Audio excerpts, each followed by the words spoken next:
Hello, my name is Dr. Marlon Scott. I'm the Senior Chaplain here at Piedmont Columbus Regional. I want to wish everybody in the Piedmont organization a very happy and blessed Dr. Martin Luther King Jr. holiday. For 17 years here at Piedmont Columbus Regional, we have had an awesome and amazing Dr. King program. That program would consist of a gospel choir, a speaker, and we've had a special guest for each of our 17 years, none other than Mr. Spivey Green. For the last 5 years, Mr. Spivey Green has asked me to partner with him in giving the Dr. King speech. And since we're not able to have one live this year because of COVID, I agreed, and here we are. I want you to sit back and enjoy this rendition of Dr. King's I Have a Dream speech.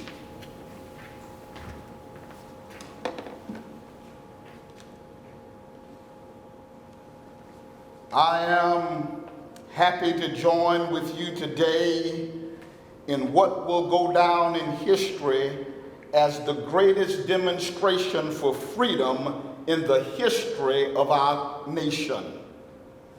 50 years ago, a great American whose symbolic shadow we stand today signed the Emancipation Proclamation. This momentous decree came as a great beacon light of hope to millions of Negro slaves who had been seared in the flames of weltering injustice. It came as a joyous daybreak to end their long night of captivity. But 100 years later, the Negro still is not free. 100 years later, the life of the Negro is sadly crumpled by the manacles of segregation and the chains of discrimination. 100 years later, the Negro languishes on the corners of American society and finds himself exiled in his own land. So we've come here today to dramatize a shameful condition. In a sense, we've come to our nation's capital to cash a check.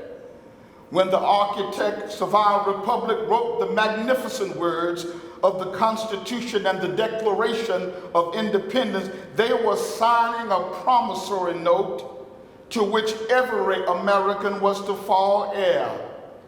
This note was the promise that all men, yes, black men as well as white men, would be guaranteed the unalienable rights of life, liberty, and the pursuit of happiness.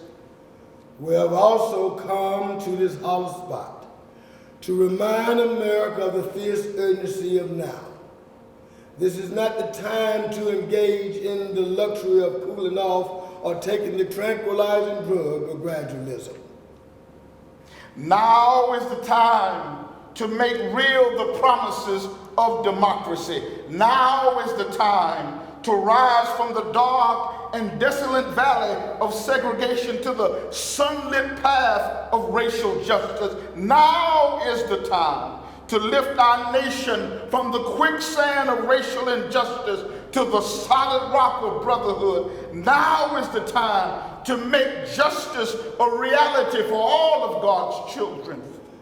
But there's something that I must say to my people who stands on the worn thresholds into the palace of justice. In the process of gaining our rightful place, let us not be guilty of wrongful deeds.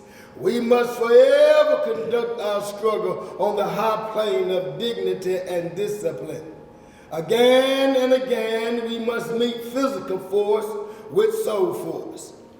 I say to you, my friends, even though we face the difficulties of today and tomorrow, I still have a dream. It is a dream deeply rooted in the American dream. I have a dream that one day this nation will rise up and live out the true meaning of its creed. We hold these truths to be self-evident, that all men are created equal. I have a dream that one day on the red hills of Georgia, sons of former slaves and sons of former slave owners will sit down together at the table of brotherhood. I have a dream that one day even the state of Mississippi, a state sweltering with the heat of oppression, sweltering with the heat of injustice, will be transformed into an oasis of freedom and justice. I have a dream that one day my 4 little children will one day live in a nation where they will not be judged by the color of their skin, but by the content of their character. I have a dream today. I have a dream that one day down in Alabama, with his vicious racists, his lips dripping with the words of interposition and nullification, that right there in Alabama, little black boys and little black girls will join hands with little white boys and little white girls and walk as sisters and brothers. Oh, I have a dream today.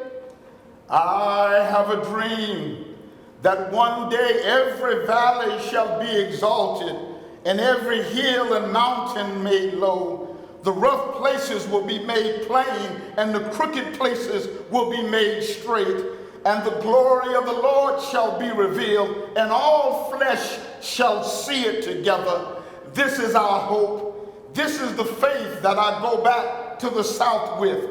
This faith, with this faith, we will be able to hew out of the mountain of despair a stone of hope. With this faith, we will be able to transform the jangling discords of our nation into a beautiful symphony of brotherhood and sisterhood. With this faith, we will be able to work together, to pray together, to struggle together, to go to jail together, to stand up for freedom together, knowing that one day we shall all be free. This will be the day when all of God's children will be able to sing with new meaning. My country, 'tis of thee, sweet land of liberty, of thee I sing. Land where my fathers died, land of the pilgrim's pride. From every mountainside, let freedom ring. And if America is to be a great nation, this must become true. So let freedom ring from the prodigious hilltops of New Hampshire. Let freedom ring from the mighty mountains of New York. Let freedom ring from the heightened Alleghanies of Pennsylvania. Let freedom ring from the snow-capped Rockies of Colorado. Let freedom ring from the curvaceous slopes of California. But not only that, let freedom ring from Stone Mountain of Georgia. Let freedom ring from Lookout Mountain of Tennessee. Let freedom ring from every hill and molehill of Mississippi. From every mountainside, let freedom ring.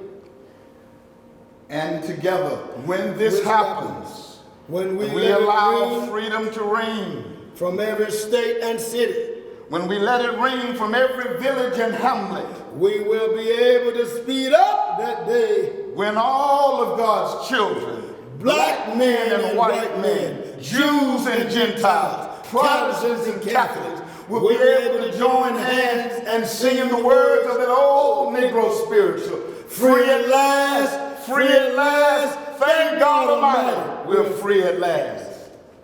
I want to thank you for joining us for that rendition of Dr. King's I Have a Dream speech. I want to thank my dear friend, Mr. Spivey Green, and I just want to thank Piedmont, because as a student at Morehouse College, Dr. King's alma mater, I'll never forget what Coretta Scott King told us, that the King holiday should be a day on and not a day off. And what she meant by that is what Piedmont is doing with black and whites working hand in hand for the betterment of the health care of our community. That's Dr. King's dream. At Piedmont, real change lives here. I'm Dr. Marlon Scott, Senior Chaplain at Piedmont Columbus Regional. Want to wish everybody a happy Dr. Martin Luther King Jr. holiday.